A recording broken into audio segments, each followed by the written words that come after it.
Kode keras salaman Prabowo dan Puan Maharani usai jadi Ketua DPR, PDIP masuk Kabinet. Usai ditetapkan sebagai Ketua DPR periode tahun 2024 sampai tahun 2029, Puan Maharani ngobrol hangat dengan Presiden terpilih Prabowo Subianto.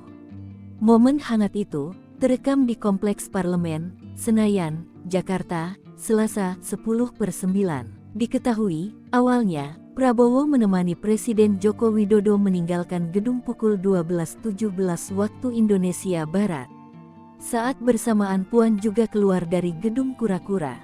Prabowo pun menyambut Puan. Momen ini menjadi perhatian, sebab Prabowo dan Puan saling sapa dan mengobrol dengan akrab. Isi percakapan ini menjadi perhatian sebab terkait rencana pertemuan Prabowo dan Megawati Soekarno Putri Ketum PDIP. Namun, buru-buru dibantah Wakil Ketua Umum Gerindra Rahayu Saraswati mengatakan hanya berbincang santai. Puan enggan pun membeberkan secara rinci, namun untuk pertemuan dengan Megawati akan secepatnya. Secepatnya. Beliau berdua, Megawati dan Prabowo, sangat berkeinginan bertemu, kata Puan. Hal serupa dikatakan Ketua Harian Partai Gerindra, Sufmi Dasko Ahmad.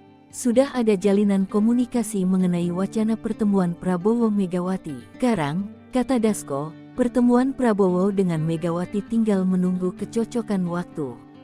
Komunikasi di antara kedua pihak dipastikannya lancar. Diketahui Puan kembali ditetapkan sebagai Ketua periode tahun 2024 sampai tahun 2029. Sementara, posisi Wakil DPR ditempati kader Partai Gerindra, PKB, Nasdem, dan Golkar. Mereka adalah Sufmi Dasko Ahmad, Cucun Syamsurijal, San Mustafa dan Adis Kadir.